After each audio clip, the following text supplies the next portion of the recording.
Para sa Panginoon, pasasalamat at pagpapuri at pasasalamat sa Panginoon dahil sa kanyang katapatan at kabutihan sa lahat sa atin. Ang awitin po namin ay ang banal mong tahanan.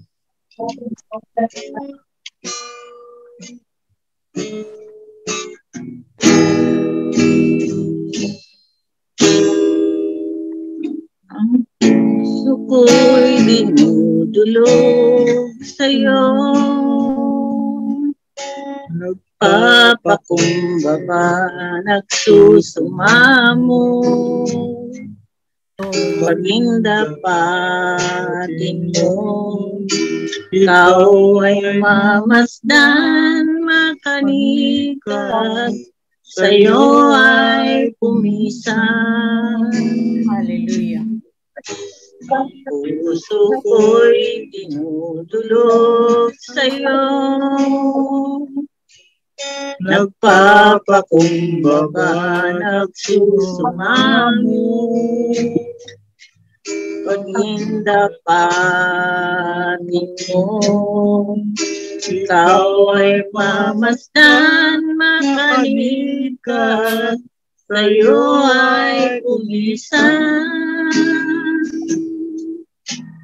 Lobin mo ang buhay kong maging banal mong tahanan, luklukan ng iyong wagas na pagsinta. Daluyan ng walang hanggang mga papurit pagsamba, maghari ka, O Diyos, ngayon at kailanman. Ang puso ko'y dinudulog sa'yo, nagpapakumbaba, nagsusumamo, pagindapatin mo, ikaw ay mamasdan, makanikas, sa'yo ay pumisan. Lobin mo ang buhay ko'y maging banal mong tahanan, luklukan ng iyong wagas na pagsinta. Daluyan ng walang hanggang mga papurit pagsamba, maghari ka, O Diyos, ngayon at kailanman. Maghari ka, O Diyos, ngayon at kailanman. Maghari ka, O Diyos, ngayon at kailanman. Sa Diyos ang papuri at pasasalamat. Hallelujah. Praise the Lord. Thank you, Lord. Praise God. Thank you. Thank you, Uncle Lito, Auntie Juliet, sa inyong pag-awit sa Panginoon. Pagbibigay ng pagsamba at papuri sa Kanya. Thank you, Lord. Amen. Thank you, Father. Thank you, Lord. Thank you, Jesus. Ngayon naman po, magpapatuloy po tayo sa presensya ng Panginoon habang po tayo dadako sa ating pag-aaral ng salita ng Diyos. Hayaan po natin na patuloy pong ang ating mga isip, ang ating mga tenga, ang ating mga puso ay maging banal na tahanan ng Diyos sa mga oras na ito upang siya'y makapagbigay ng mensahe sa ating lahat at magpagpalang ating mga buhay. Salamat po, Panginoon. We dedicate to you, Lord God, our lives right now, Lord God. We continue to lean unto your Holy Spirit. Fill us with your Holy Spirit, Lord. Take control, Lord God, continually, Lord. In Jesus' name. Thank you, Father. Amen. Amen. Amen. To God. Thank you ulit, Uncle Lito, Auntie Juliet, at talagang nakaka-bless po pag ang awitin ay para sa Panginoon. Alam po natin yon na nalulugod ang Panginoon. Thank you, Jesus. Oops. Thank you, Lord, sa mensahe para sa gabing ito. At maging bukas po ang puso namin. Thank you, Lord. Pag-uusapan po natin ngayong gabi, kung maalala niyo po, nung 2 weeks ago, ang pinag-usapan po natin, upang po magkaroon tayo ng more of God, more of God's presence, more of God's will sa ating mga buhay. Ang number 1 po doon ay ang Word of God. At kaya naman po ngayon, itutuloy po natin ang importance po ng Word of God sa ating mga buhay. Ang topic po natin ay the living, breathing Word. Hearing God's voice through His Word. Sabi po sa Psalm chapter 1 verses 1 to 3, ang pangako po ng Diyos sa bawat isa sa atin, buksan po natin ang ating mga tenga. He who has ears to hear, let him hear.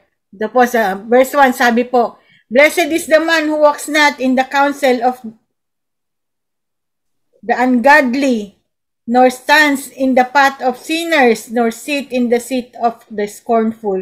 Ito nga daw po, pinagpala po, mapalad po daw po ang taong hindi naglalakad kasama ang mga counsel. Ano ba yung counsel sa Tagalog? Ang mga ideas, ang mga kaisipan ng mga hindi makadiyos. Una, sabi muna, walks not. Hindi siya naglalakad kasama ang mga ito. Tapos sumunod naman, nor stands.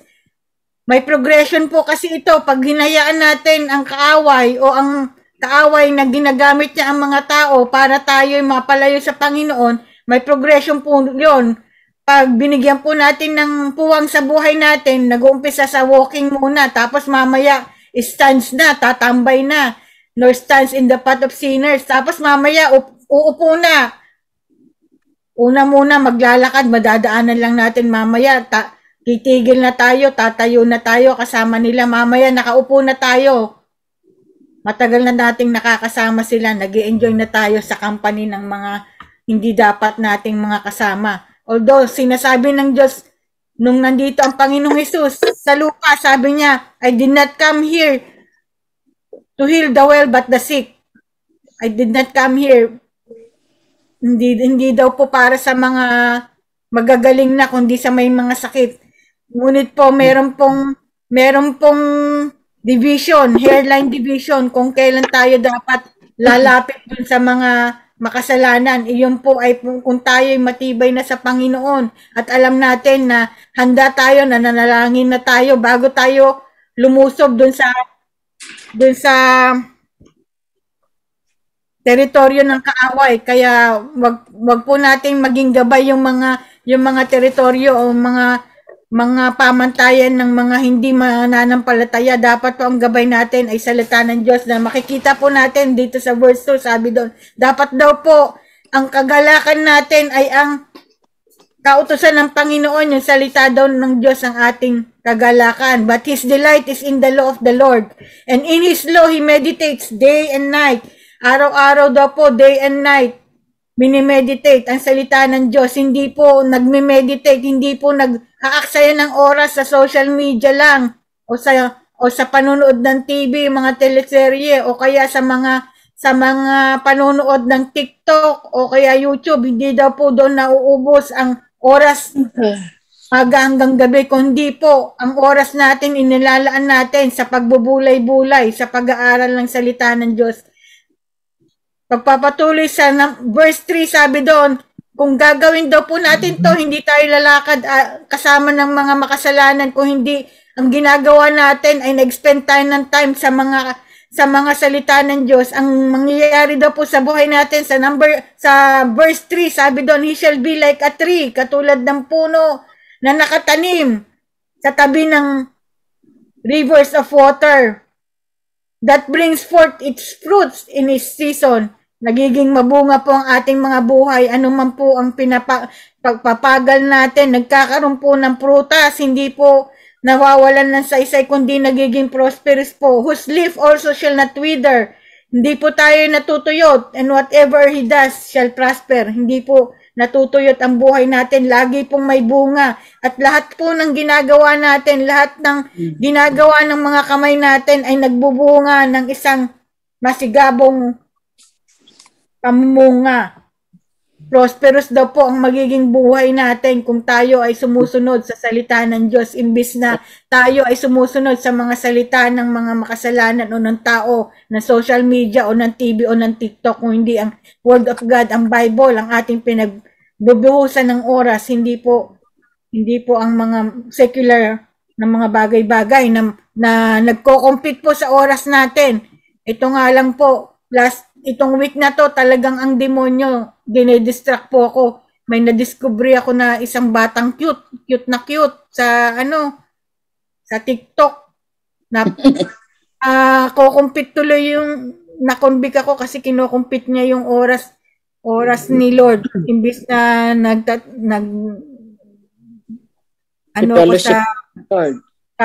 Word of God, nagpa-pray para sa inyo, sa bawat isa, para sa buhay ko, na na-compete tuloy, nakompetensya niya yung oras ko para sa Panginoon. Kasi tuwan-tuwa ako, nakikutan ako dun sa bata. Ginamit ng kaaway. Kaya wag po tayong magpalinlang sa kaaway. Minsan cute na cute yung loob natin, pero yun na palang ginagamit ng kaaway. Hindi naman sinful, pero minsan kahit hindi sinful yung pinapakita ng Diablo, nililin lang naman niya tayo sa pamamagitan ng pagnakaw ng oras. Kaya the thief does not come to steal talaga, destroy and to kill. Kaya dapat we should not be unwise but be wise as a serpent. And we should not be ignorant of the tactics of Satan, sabi nga sa Word of God, but be wise para hindi tayo napapaglinlangan ng kaaway. Katulad na nangyari sa akin, kino-confess ko this week, yun nga ang nangyari sa akin. Sabi rin sa Proverbs chapter 4 verses 20 to 22, sabi doon sa verse 20, my son, give attention to my words. Ito, ang Diyos ang nagsasalita. Kailangan daw bigyan natin ng attention ng salita niya. Incline your ear to my saying. Ang mga tenga natin, makinig sa kanyang mga sinasabi. Do not let them depart from your eyes. Kaya yung mata natin, importante talaga kung anong pinanunood natin, anong binabasa natin. Keep them in the midst of your heart. Ang salita ng Diyos, dapat ang nasa puso natin, nasa loob ng puso natin.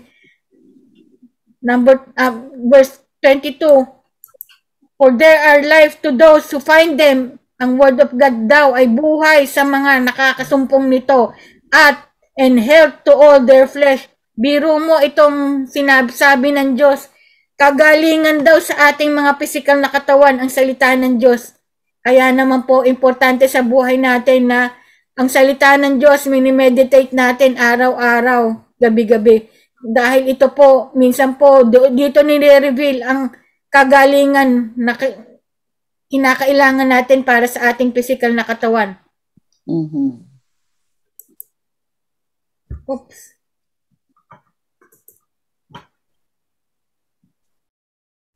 Ayaw, lumipat yung slide.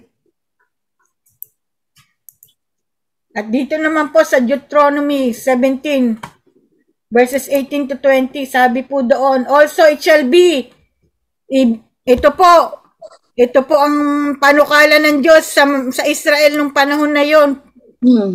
Magkakaroon daw po sila ng hari. Pag sila na ay nakatungtong sa promised land, ito daw po ang dapat gawin ng hari. Ulitin sa verse 18, sabi doon, also it shall be when the king sits on the throne of his kingdom, that he shall write for himself a copy of this law in a book, from the one before the priest, the Levites. Ito po ang pinag-uutos ng Diyos. Kung sino daw po ang magiging hari, dapat daw isusulat niya para sa mayroon siyang sariling kopya nung salita ng Diyos. Ito, nung time na to, merong law in a book. Ito nga po yung limang naunang mga libro ng Bible. Yun nga po yung Genesis, Exodus, Leviticus, Deuteronomy, Numbers. Yon ang pinapasulat ng Diyos sa magiging hari. Sa verse 19 sabi doon, and it shall be with him. Kailangan daw yung sinulat niya na salita ng Diyos, kasama niya lagi, huwag niyang iiwan. And he shall read it all the days of his life. At kailangan, hindi niya lang bit. Kung hindi kailangan, babasahin niya. Ito, sa cellphone natin, siguro may mga apps na Bible. Hindi lang dapat nasa cellphone natin yung mga apps. Kung hindi dapat, binabasa din natin buong buhay natin. Yung mga Bible, baka yung iba hindi na uso daw, pero importante pa rin na may kopya tayo para namamarkahan din natin. Baka daw na alikabukan na, kaya hindi daw dapat daw binabasa natin ito. That bakit daw itong yung color blue, sabi doon pagpapatuloy, that he may learn, ito daw yung hari, para matutunan niya to fear the Lord his God and be careful to observe all the words of this law and these statutes. Ayun, kailangan natin isulat, kailangan natin dalhin lagi at babasahin natin upang magkaroon tayo ng paggalang sa Diyos at upang maging maingat tayong susundin natin lahat ng mga sinasabi ng Diyos sa Bible. That his heart may not be lifted above his brethren, para hindi rin magmalaki yung hari nung time na yon, dahil siya ay hari na. Hindi dapat siya magmalaki. That he may not turn aside from the commandment to the right hand or to the left. Focus lang dapat siya kung anong sinasabi ng Diyos sa kautusan, and that he may prolong his days, para magkaroon siya ng mahabang buhay. Yes. At paghahari, and he and his children in the midst of Israel. Kaya ito ang inutos ng Diyos sa magiging hari. Sabi rin sa Psalm 119, 105, sabi doon, your word is a lamp to my feet and a light to my path. Kaya naman ang salita ng Diyos ay tulad ng isang lampara na nag-ilaw, nagbibigay liwanag sa ating mga paa, at isang ilaw na nagtumatanglaw sa ating dalakaran. Kaya importante yung salita ng Diyos upang tayo magkaroon ng gabay sa ating buhay. Parang bang ang salita ng Diyos ay ilaw sa ating mga puso. You'll begin to see your own situation clearly. Ipapakita ng Diyos sa pamamagitan ng kanyang salita kung anong dapat nating gawin sa mga hinaharap natin sa mga buhay, sa ating dapat na desisyon na gagawin. Bibigyan tayo ng liwanag ng Diyos sa pamamagitan ng kanyang salita. 2 Timothy 3 verses 16 to 17, sabi doon, all scripture is breathed out by God. Hiningan ng Diyos ang kanyang salita, ang Bible, and profitable for teaching, reproof, for correction, and for training in righteousness, that the man of God may be complete, equipped for every good work. All scripture is breathed out by God. Present tense daw po, hindi not was, hindi past tense. Kaya naman pag binabasa natin ang banal na kasulatan, lagi ito tumutugon sa kasalukuyan nating sitwasyon, sa kasalukuyan nating problema, sa kasalukuyan nating katanungan sa buhay, sa kasalukuyang kadiliman ng buhay natin, sa kasalukuyang sakit natin, tumutugon ang salita ng Diyos kung anong dapat nating gawin. Kaya naman, God is still breathing these words out today. Sa kasalukuyan, buhay pa rin ang salita ng Diyos. Binibigyan niya pa rin ito ng buhay. Hinihingan niya pa rin ito. Kaya kailangan natin bigyan ng tuon, bigyan ng oras, bigyan ng atensyon ang salita ng Diyos, at huwag nating hayaan na tayo'y ma-distract katulad ng nangyari sa akin itong linggong ito. Sorry po Panginoon, patawarin. Huwag nawa mangyari sa atin ito ulit, o sa bawat isa o kanino man sa atin. Hebrews 4 verses 12 to 13, sabi doon, for the word of God is living and powerful and sharper than any two-edged sword. Para daw po itong sibat na doble ang talim, magkabilaan ng talim. Kaya talagang ito ay talagang mabisa sa mga kalaban. Very sharp. kahit na anong itusok mo o gamitin ito, magagamit mo talaga. Piercing even to the division of soul and spirit and of joints and marrow, and is a discerner of the thoughts and intents of the heart.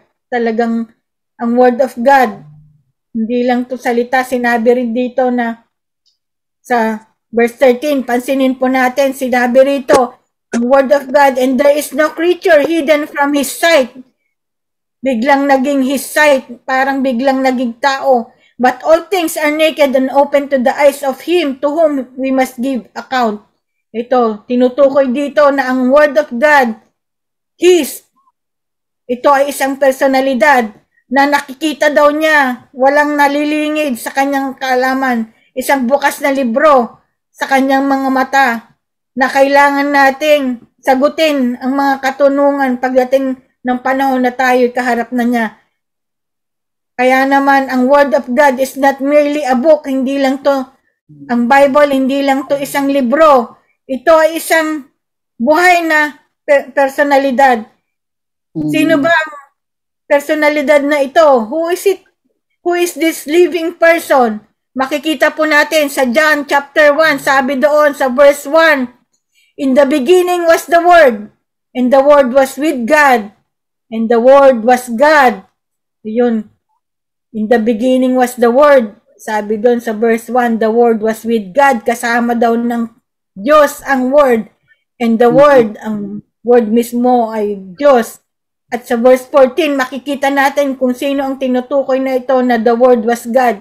And the Word became flesh and dwelt among us. Jesus. Sino ba ito? Amen. And we behold His glory, the glory as the only begotten of the Father, full of grace and truth. Revelation 19, verse 13, sabi doon, John, Apostle John, describing a vision of the Lord Jesus. He was clothed with a robe dipped in blood, and His name is called the Word of God. Ayun po, sabi nga ni Antilulo, ang Word of God ay ang Panginoong Hesus. Walang iba kundi ang Panginoong Hesus. Kaya naman po, pag tayo nag-spend ng oras para sa Bible, pagbabasa ng Bible, pagbubulay-bulay ng Bible, pagme-meditate ng Word of God, pag-aaral ng salita ng Diyos, ang oras na iyon ay ginugugol natin kasama ang Panginoong Hesus.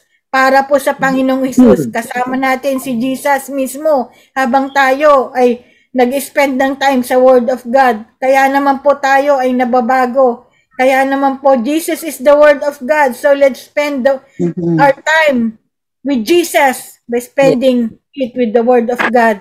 If you open your heart to Jesus, to Him, while you're reading or hearing the Word, you will sense the presence of Jesus and hear the voice of the Lord Jesus.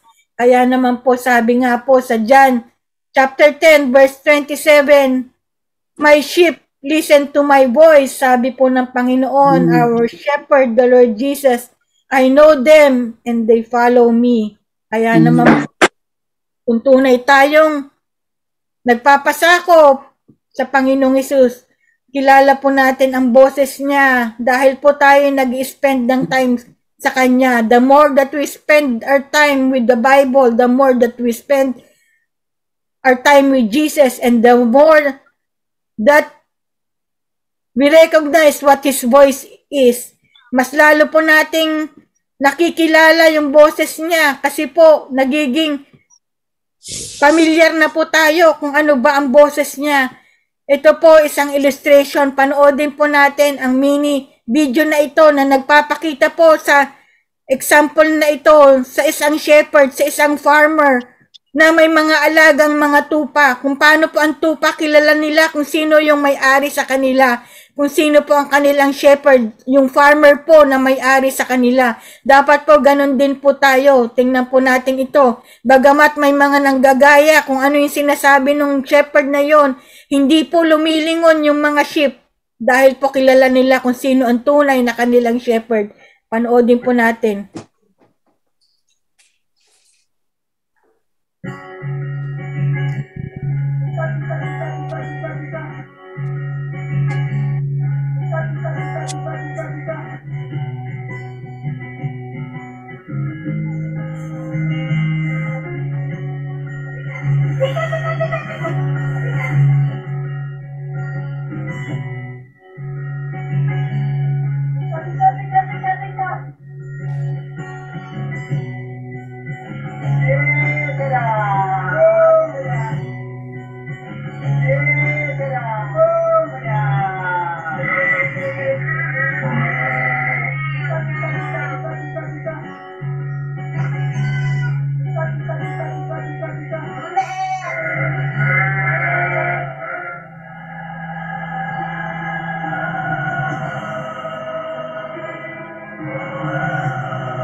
Kalunos ka lang. Hindi pa.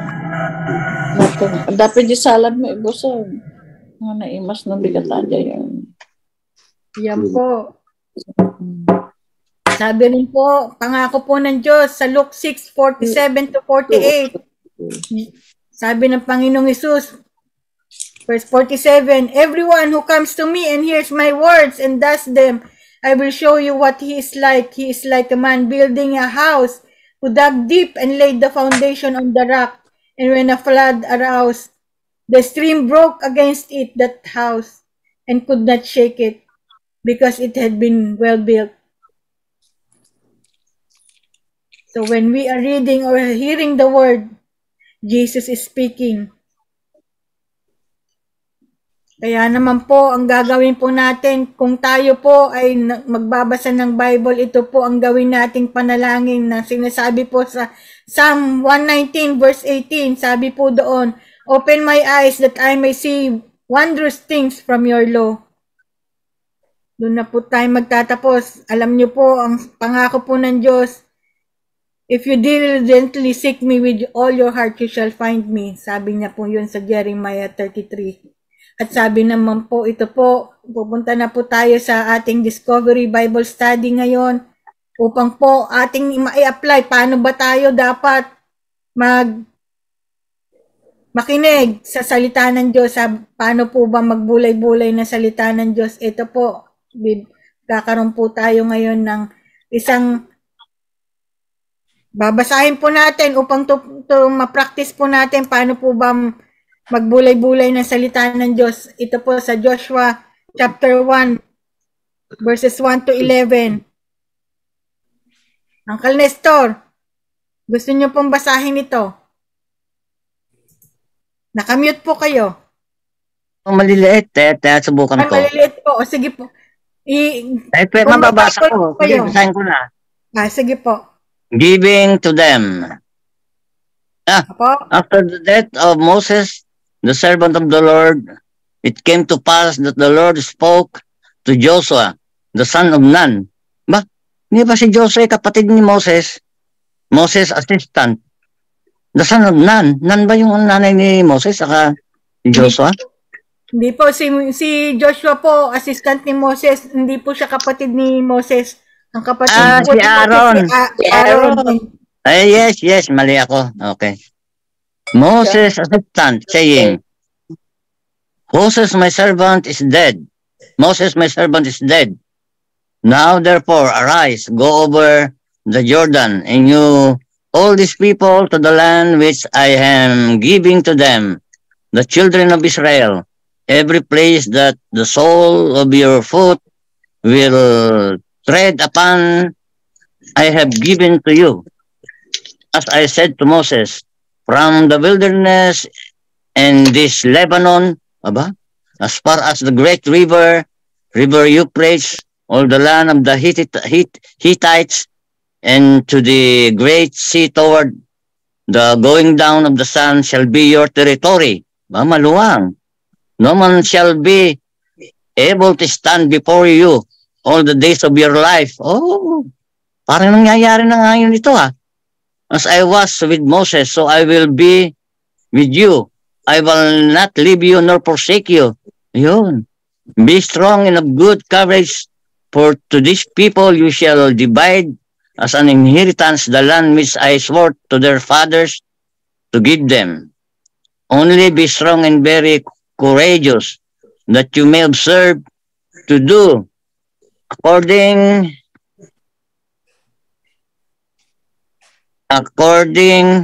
give them to all you all according to all the law which Moses my servant commanded you. Do not turn from it to the right hand or to the left, that you may prosper wherever you go. This book of the law shall hand or to the left, that you may prosper wherever you go. This book of the law shall not depart from your mouth, but you shall meditate in it day and night, that you may observe, and then you will have good success. Have I not commanded you, be strong and of good courage. Do not be afraid, nor be dismayed, for the Lord your God is with you wherever you go.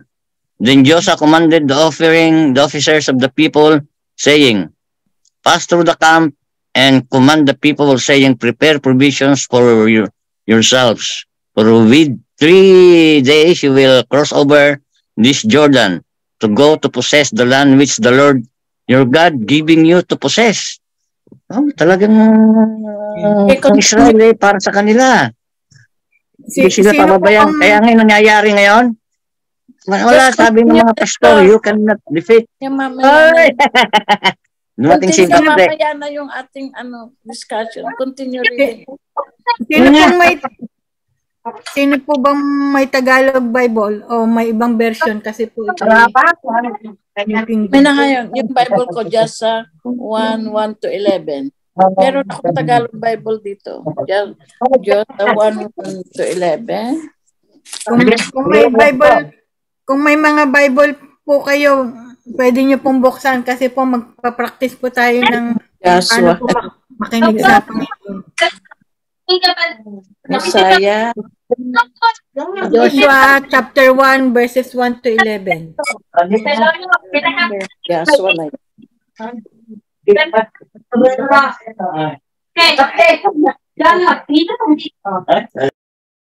Joshua, asan ba yung Joshua? Genesis, Exodus, Leviticus, Numbers, Deuteronomy, next sa Deuteronomy. Joshua 1:1 to 11. I can read that. Sige po, Auntie. Thank you. Okay. Pagkamatay ni Moses, sinabi ni Yahweh kay Josue na anak ni Nun at dating kanang kamay ni Moses. Patay na ang lingkod kong si Moses. Teka, ba't ba ano naman yung ilaw natin? Patay na ang lingkod kong si Moses.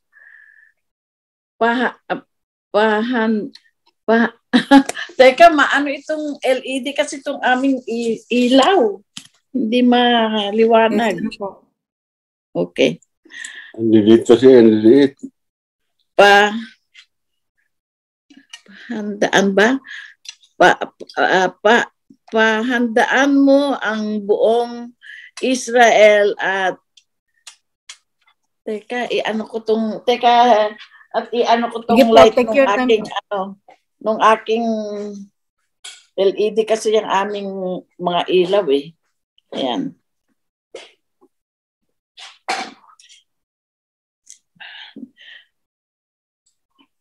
Pahandain mo ang buong Israel at tumawid kayo ng ilog Jordan patungo sa lupaing ipinagkaloob ko sa inyo. Gaya ng aking pangako kay Moses, ibibigay ko sa inyo ang lahat ng lupang inyong maaabot. Ito ang magiging hangganan ninyo sa hilaga, ang bundok ng Lebanon sa timog, ang ilang sa silangan, ang malaking ilog Euphrates at sa kanluran mula sa lupain ng mga Hitko hanggang sa dagat Mediterranean. Hindi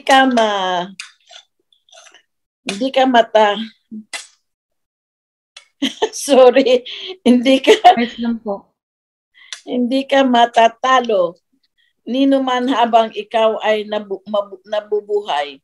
Kung paanong sinubaybayan ko si Moses, gayon din ang gagawin ko sa iyo. Hindi kita pababayaan. Magpakatatag ka at lakasan mo ang iyong loob. Ikaw ang mamumuno sa bayang ito sa pananakop nila sa lupang ibibigay ko sa kanila ayon sa aking pangako sa inyong mga ninuno. Ngunit dapat kang magkatatag at magpakatapang. Sundin mong mabuti ang kautosang ibinigay sa inyo ni Moses. Huwag mong susuwayin ang anumang itatagubilin doon at magtatagumpay ka sa lahat mong gagawin. Huwag mong kaliligtaang basahin ang aklat na yaman. Dali-dilihan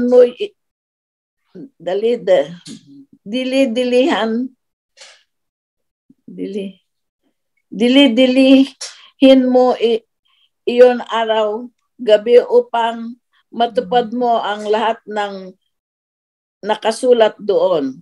Sa gayon, giginhawa ka at magtatagumpay.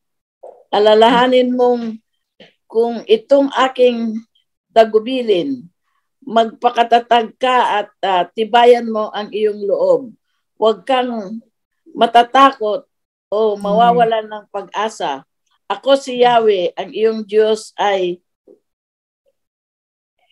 sa iyo saan ka man pumunta. Kaya ipinag-utos ni Josue sa mga pinuno ng bayan, libutin ninyo ang buong kampamento ng at pahandain ang mga tao.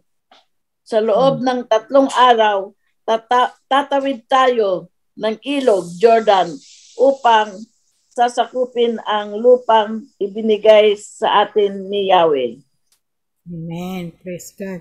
Thank you po, Auntie Lolo. So, si Joshua, kagaya si Moses, inano niya, di ba? They were able to walk sa Red Sea, yung mga tao, kasi naging lupa. Ganun din ang ginawa ni Joshua sa Jordan. Opo. Hinawi yung naging lupa din yung gitna ng Jordan Rivers, kaya sila nakatawid. Ganun? Ngayon ko lang narinig yan, Yeah. Ito po. Narinig ko na nung pala yan. Oo nga, tama. Meron po tayong question na sasagutin sa nabasa po natin. Number 1, what does this teach us about God? Ano daw po ang tinuturo nito tungkol sa Diyos?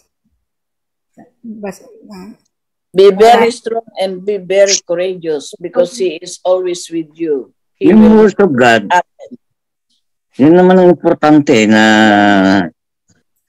dapat nating isabuhay. Yun sa buhay talagang pag-aralan lahat ating namnamin o ating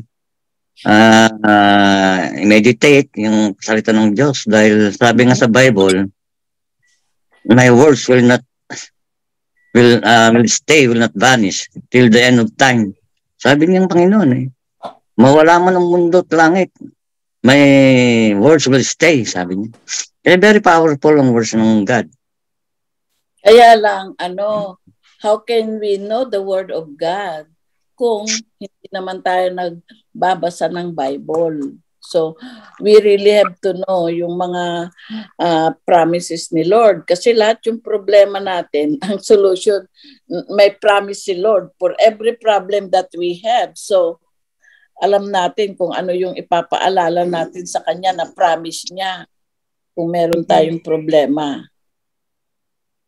Totoo yan. Kaya may kahit dasal ka ng dasal, kung hindi mo naman nire-remind si Lord ng kanyang pangako, walang bisa. Kaya sabi nga niya, bring me in remembrance of my word and I will be hastened. Tama. So kung yung sinasabi natin, kahit nagkukwento tayo ng napakahaba, pero hindi naman natin nire-remind si Lord Jesus kung anong promise niya sa ating mga situation, wala. Kaya importante that we have to come to Him, hear what He is saying, and then do them. Yung Luke 4:6-7 na senior ni Jingjing. But how can we remind God of His promises to our situation if we don't come to Him, hear what he is saying, and then so we can do them. Come here and do. Amen. Ito po, para po ma-practice tayong lahat na mag-discover kung ano yung sinasabi ng Diyos sa binabasa natin. Ito po yung sample natin. Sasagutin po natin may 4 na questions po dito na makakatulong po sa atin sa tuwing tayo magbabasa ng Bible. Una po, yung tanong po dito, kasi po yung iba po sumusuko agad. Pag nagbabasa sila, nakakalito to. Kaya naman po ito, may mga 4 na question dito na maaaring makatulong sa atin sa pag-unawa sa salita ng Diyos. Ito po, number 1, what does this teach us about God? Itong Joshua chapter 1 verses 1 to 11, sa nabasa natin. Ano bang sinasabi nito, tinuturo nito tungkol sa Diyos? Basahin po ulit natin siguro mga 3 minutes kung may Bible pa. Joshua, ano? Opo. Sabi niya nangako ang Panginoon sa mga taga-Israelites na through Joshua, dahil siya nga ang leader nung namatay si Moses. Sabi niya, go ahead, sabi niya. Go to the promised land the place where I will give you. And I'm gonna give you. Stay there. Sabi, no one will, sabi pa nga niya, will do things against you, or sabi niya, I will not leave you nor forsake you. Yun ang pangako niya kay Joshua. Ganon din kay Moses. Intindi ko naman dito. Kasi kumbaga inuutusan, dahil namatay na nga si Moses, inuutusan niya sila na pupunta sa promised land, yung pinangako sa kanila na lugar. Kung tutuusin, di ba, kahit sa atin, sa kasalukuyan natin, kung pupunta tayo, pinangako sa atin, kunyari may pinamana sa atin na lugar. Pero kumbaga, hindi tayo familiar sa lugar na yun. Di natin alam kung ano yun. Ano bang meron dito? Although alam natin na maganda yun. Pero syempre, as a human being, parang normal sa atin yung may takot. Takot ka kasi syempre, hindi tayo familiar Pero alam natin na pangako sa mga kaninunuan para natin, pangako na sa atin yun ng Panginoon. Kaya yun ang maganda. May pangakong Panginoon. Kaya yung pangako ng Diyos na syempre alam niya na may takot sa puso ng mga tao noon. Kaya sabi ng Panginoon na huwag kayong matakot, be courageous. Dahil hindi ko kayo iiwan. I will not leave you nor forsake you. Kaya sinabi niya yun. Dahil kasi ganun yun Di ba sa atin, kapag may bago sa buhay natin nandun yung takot natin palagi, nandun hindi mawawala yun. At saka siguro, unang-una siguro, para bago natin gawin to, para maintindihan natin, bago tayo magbasa sa salita ng Diyos, mag-pray tayo for God's wisdom. Yun yung sigurong unahin natin. Tama yun, tama. Kasi kung minsan magpe-pray ka, yung minsan, magpe-pray nga ako, minsan lalo na pag hindi ka inaantok, di ba yun, para sinasabi, hindi ako inaantok, magpe-pray nga ako. For the sake lang na mag-pray ka habang di ka inaantok, minsan di natin naintindihan kasi kumbaga yung motibo mo, maganda magbabasa ka, pero yung talaga na dapat nang matutunan, wala doon kasi hindi ka pa nag-pray Kasi kung sa sarili natin, minsan, iba kasi yung salita ng Diyos Kumbaga, may tinuturo palagi. Kaya kailangan yung wisdom ng Panginoon, hingin muna natin para maintindihan natin kung ano yung binibigay niya na mensahe para sa atin. Ang ko naman dito, ang analogy ko dito, yung si Lord, God is teaching us na there's power in yung pagbabasa ng kanyang word. Sabi niya dito sa 1 to 8 be very courageous. Lagi niya, 3 beses yata, 4 na beses sinabi niya, be very courageous and be very strong. Ibig sabihin nun, huwag kalilimutan yung salita ng Diyos kasi kailangan natin yan sa buhay. And he was giving warning to Joshua already. Na kung ikaw maglilid sa mga tao ko, you have to be strong and courageous. Ilang beses binanggit nun. Huwag ka matatakot at huwag ka mawawalan ng pag-asa. Be strong and courageous. Sinabi pa niya na, ang pagkakalang ko pa, ito yata yung pinanghahawakan ng mga Israelite na Kaya sinasabi nila na Israel yung pinag-aawayan ngayon doon binigay ng Diyos sa mga Jewish Israelites, mga Israel. Kaya sabi naman ng mga Palestinians, hindi. Sabi niya, hindi ka. Pero itong pinanghiwakan yata ng mga Israelites na kaya sinasabi nila na this is our land because this is what God is giving us. Kaya hindi mo gagawa na title deed dito kasi ito na sa Bible. Grant deed, kung magkasa dito, grant deed. Kaya sinasabi ni Lord dito na huwag niyong kalilimutan ng salita ko. Meditate on it day and night. Huwag kayo magpapalampas. Don't let your guard down. Always be on the lookout. Kasi yung salita ng Diyos ang magpapano sa atin Kapansin ko yan pag hindi ka nagbabasa ng Bible na matagal. Parang nawawalan yung nagiging worldly ka. Parang wala kang protection. Parang mahina yung faith mo. Kaya she's asking us to read the Bible every day. Walang pagpagkasyon. Every day. Don't let it go down. Yeah. Sabi niya dyan, but you shall meditate in it day and night, that you may observe to do according to all that is written in it. But how can you meditate His word day and night if you don't know what He's saying? Kaya importante talaga na we need to try to memorize kahit every week isang promise ni Lord, So when the time comes that we need kung ano yung promise niya sa ating situation, we can meditate on that, Kasi sabi niya rito, what are we going to meditate kung hindi naman natin alam yung mga promises niya, di ba? Mm-hmm. Yung iba nagdadasal sila pero nagkukwento naman sila pero they're not meditating what the Lord said in their situation.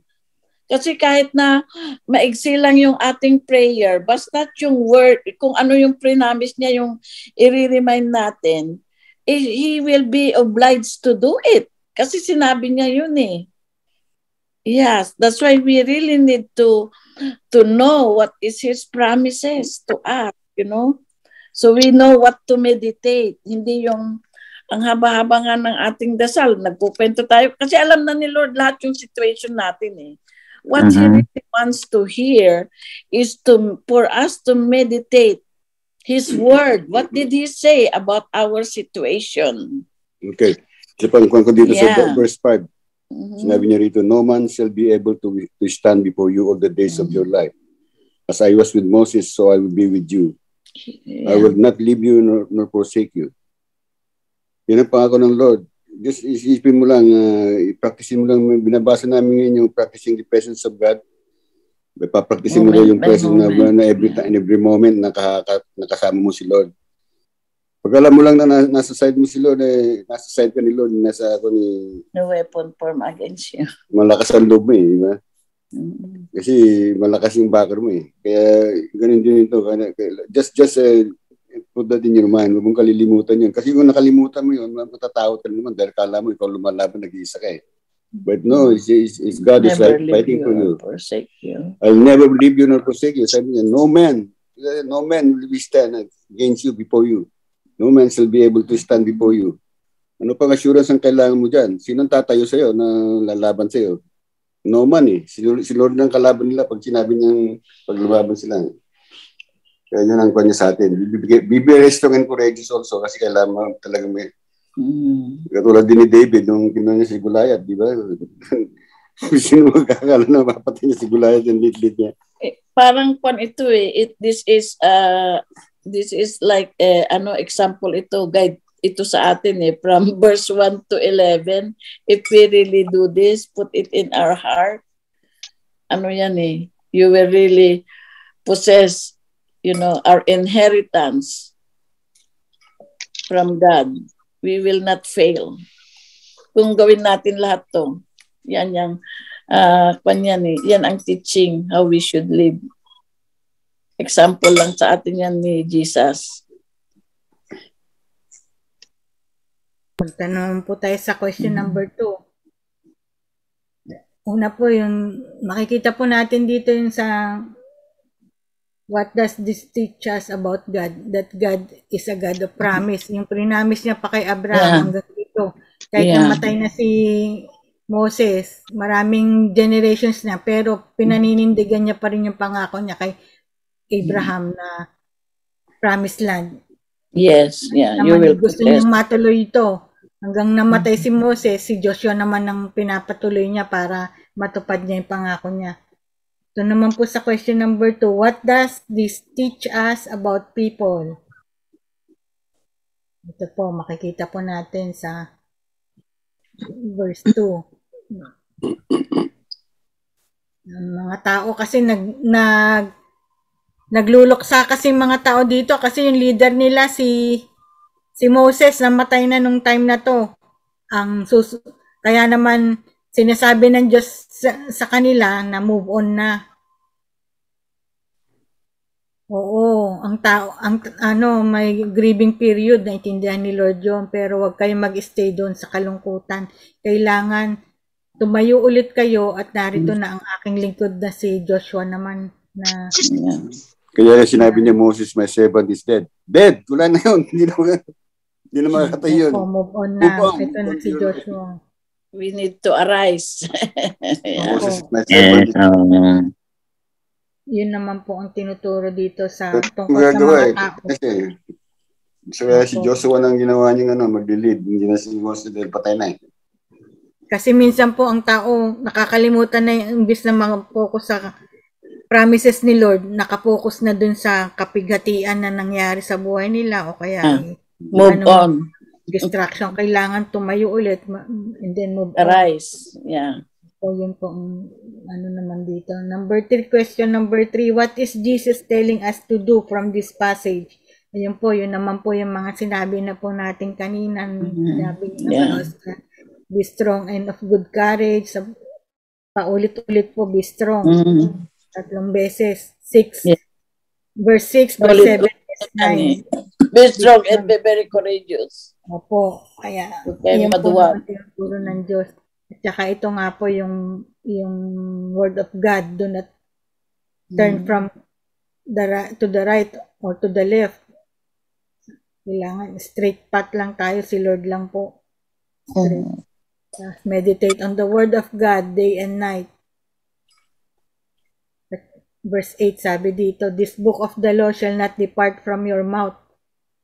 Ito pa ulit-ulit po natin pinag-uusapan dito sa ating house church na ang dapat lumalabas sa ating mga mouth, sa ating mga bibig, ang lumalabas ay ang pangako ng Diyos, hindi po ang mga curses, hindi po ang mga sinasabi ng mga kamunduhan o ano pang ibang bagay kundi ang pangako ng Diyos. Kahit na po tayo minsan kumakaharap sa problema o paghihirap o kasakitan, hindi po yun ang sasabihin natin, kung hindi po ang sasabihin po natin, the Lord is my shepherd, the Lord is my healer, by the stripes of Jesus I am healed. Yun po ang pangahawakan natin, wag po yung natin, because sabi nga po lagi din ni Auntie Lula pinapaalala sa atin that life is and death is in the power of our tongue.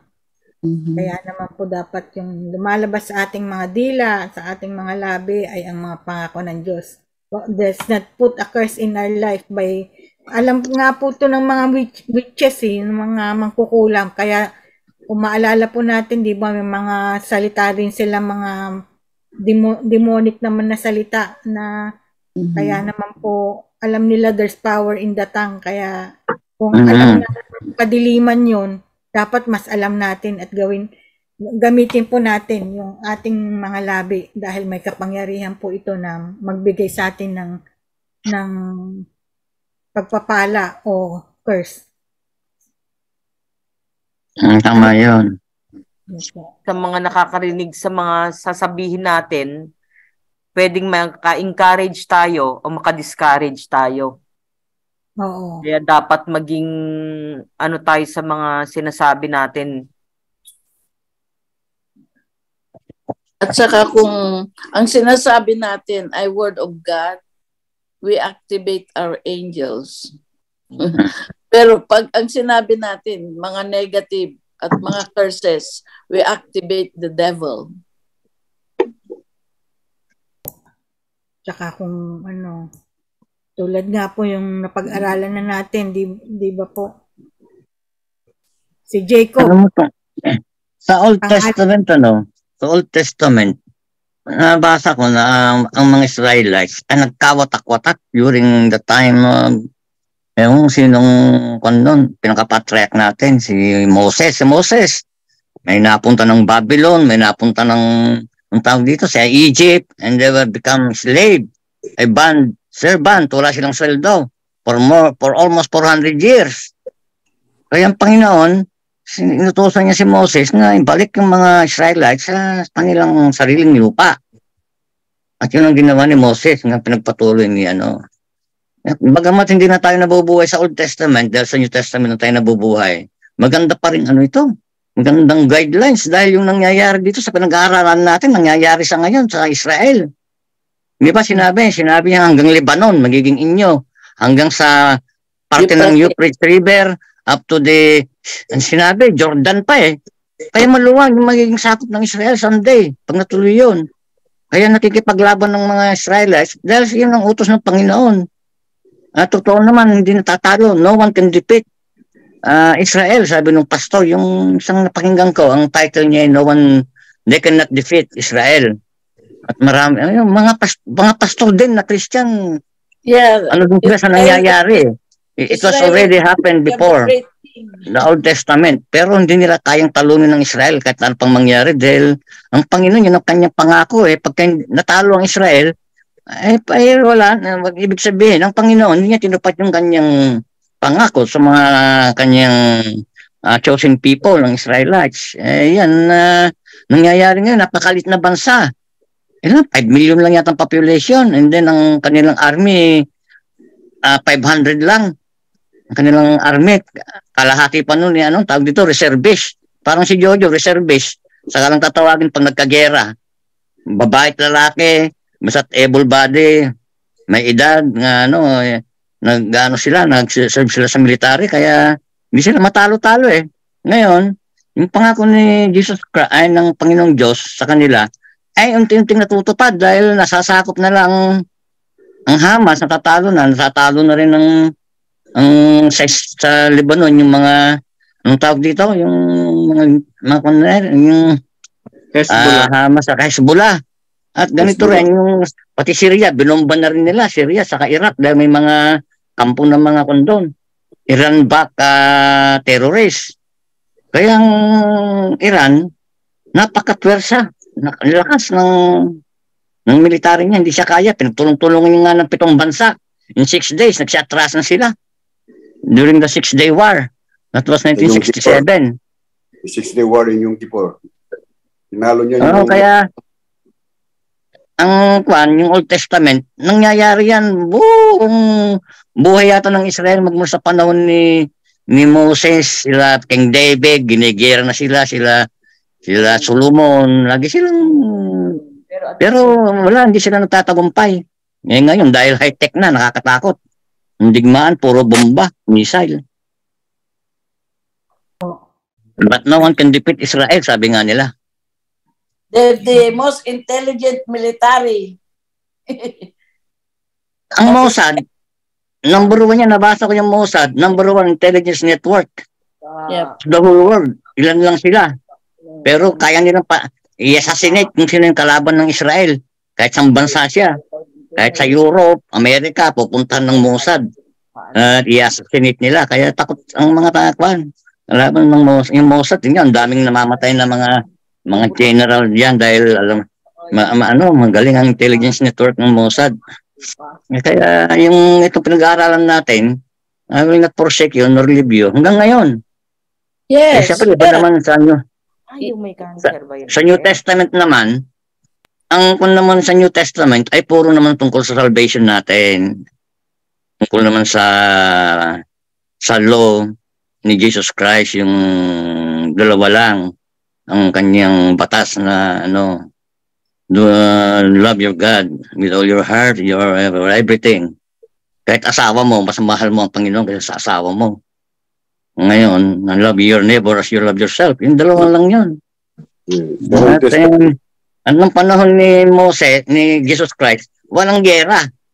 Meron mang gera, sinakop sila ng Roman Empire, pero wala, hindi sila nag-revolt against kaya si Jesus Christ, nung marami siyang tagasunod, na alarma ang Roman Empire, pinahuli. Ngayon wala naman silang may kaso. Ni rebellion o sedition, yung mga ganun ba, yung against the government of the, alam niyo kung anong kinasok sa kanya ng mga Pharisees at Sadducees? Blasphemy. Wala namang crime na blasphemy nung araw. Kaya sabi ni Pontius Pilate, wala namang kasalanan tong taong to. Sabi niya, was saying that he is the Son of God. Pero wala, hindi crime yun. Ang crime nun, pagnanakaw, robbery, murder, sedition, yung ginagawa niya dahil marami siyang tagasunod, sinusundan siya ng mga tao Sedition o rebellion. Wala yung hindi nakalista ron ang blasphemy. Kaya sabi ni Pontius Pilate sa kanila, yung sino mo matataas ng tao sa si Caiaphas. Sabi niya, walang kasalanan ng taong to. Bakit niyo ba gustong mamatay? Hindi sila makasagot. Yung lang palang ipinatong na kasalanan niya, yung sinasabi niyang anak siya ng Diyos. Hindi naman daw krimen yun. Kahit sino ang magsabi, may karapatang sabihin anak ako ng Diyos. Pati nga skill si Apollo Kibuloy, he's the Son of God. Hindi naman crime yun. Don't anymore. Don't mention any other people anymore. Just pray for them. So, okay. Yes. Kaya si Jesus Christ, namatay na walang kasalanan at hindi rin kasalanan yung blasphemy. Dahil totoo namang he was the Son of God. He is, dahil buhay pa siya the Son of God. Yes, sinless. He is sinless. Kaya sa Old Testament, maganda nag-aaralan natin dahil pinaka-guide natin ito. Okay naman na he died on the cross. It's for our salvation. Kung hindi naman, hindi tayo na-save. So, yeah. That's the only purpose. Kaya bumaba si Jesus Christ for our salvation. Pero pinapatay pa rin siya ng mga... Baka may sasabihin. Uy, sasabihin ka raw. Si Lito nga, hindi ko pa narinig ang boses. Paano? Hindi ka naman magpasingit. Hindi na, tapos na. Share ka Sa Bible study, dapat sharing. Lito. Ito po, sa number 4 question po, how will we begin doing it this week? Yung sinasabi po ni Lord Jesus dito sa number 3 question na pinag-usapan natin. Ito.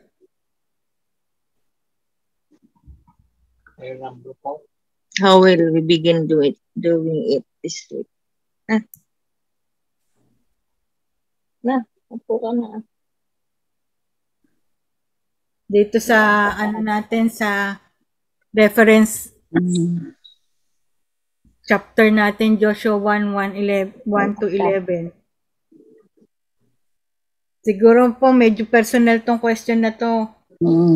Sagutin na lang na po natin sa ating mga sarili, sa ating mga puso sa harapan ng Diyos. Kasi medyo personal yung question na to. Pero ganito po, pag nagbubulay-bulay daw po tayo, ito po ang suggested. Siyempre po, nakapag-pray na tayo, gabayan tayo ng Holy Spirit, mangusap sa atin ang Diyos sa pamamagitan ng kanyang salita, at meron din tayong faith na pag tayo nag-spend ng time, i-honor ni Lord John, mangungusap siya sa atin, di ba po? Pero kung gusto pa po natin ng mas malalim na pang-unawa ng salita ng Diyos, ito po yung 4 na questions na pwede nating sagutin sa ating mga personal devotional time ng Bible reading. Ito po, makakatulong daw po to sa atin base sa pag-aaral ng mga Bible scholars sa Darak Church. Ito yung nila, suggested na questions na pwede nating sagutin sa mga binabasa natin para po mas malalim po ang maunawa natin o mas marami pa po tayong marinig tungkol sa gustong ipagawa sa atin ng Diyos sa ating mga buhay. Application nito sa mga buhay natin. Amen. Kung ito lang po. Itong mga questions na to para lang po dun sa binasa natin na Joshua 1:1.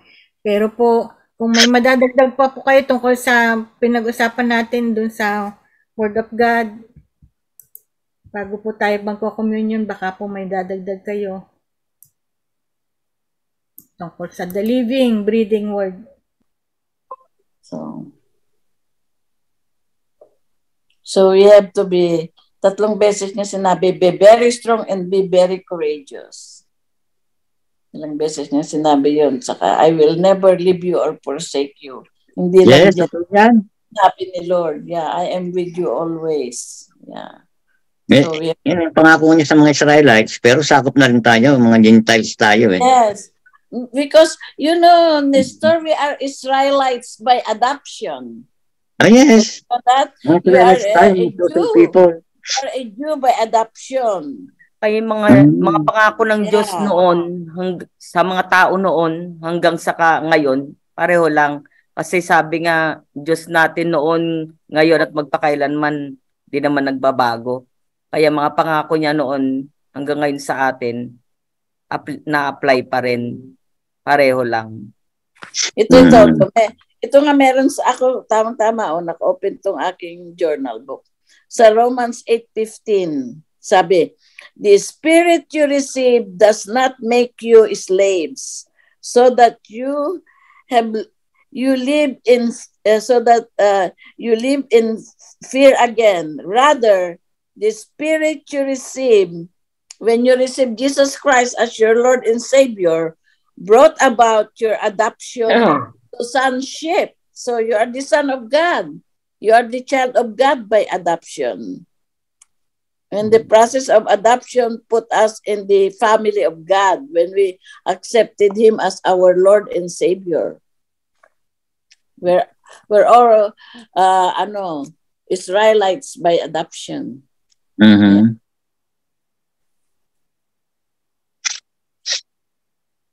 And if you are the son of God,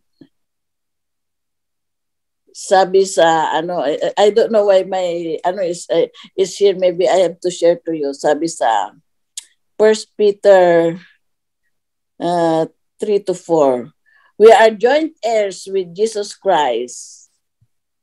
Praise be to God and Father of our Lord Jesus Christ, and His great mercy, He has given us new birth when we accepted Him as our Lord and Savior, when we got born again, into a living hope through the resurrection of Jesus Christ from the dead. And God is worthy of our respect. Respond to Him in obedience. He is in control of our life. He is our gentle leader. He leads us, and He is the captain of our life. He gives us direction through the Holy Spirit.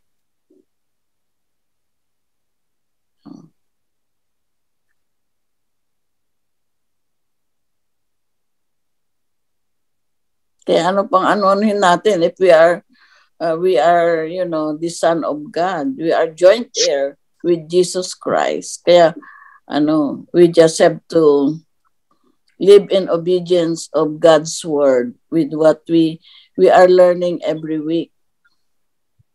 And we respect God if we are in obedience of His word.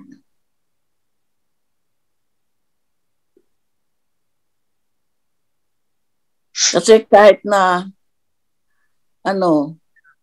aral tayo ng aral ng kanyang mga salita, kung hindi naman natin sinasagawa, wala rin. Kasi may mga kamag-anak tayo na naririnig ko na pag umuwi sila sa Pilipinas, nag-iiba yung kanilang faith.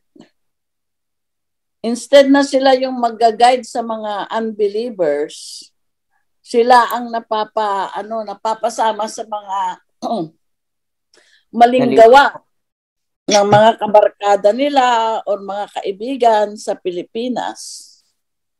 So, and we have to remember that anytime, any place, God is with us and He sees everything. So, yun lang ang hindi yung pag nawalay ka sa pamilya mo, You know, iba naman na yung ginagawa mo. So, I know God is forgiving, pero, you know, when you do that, you lost your fellowship with the Lord. You know, and you will lose also your blessings. Kasi ang maghahari na sa iyo, yung demonyo. You know, there will be distractions in your life. So, we really have to respect God. And how do we respect Him? By being obedient to His words. Yeah. Para hindi tayo mapapalungi. Para yung promises ni Lord, ma-enjoy natin. Kasi all His promises are for our own good. That's why He died on the cross. So we don't have to suffer anymore. You know, He suffered once and for all.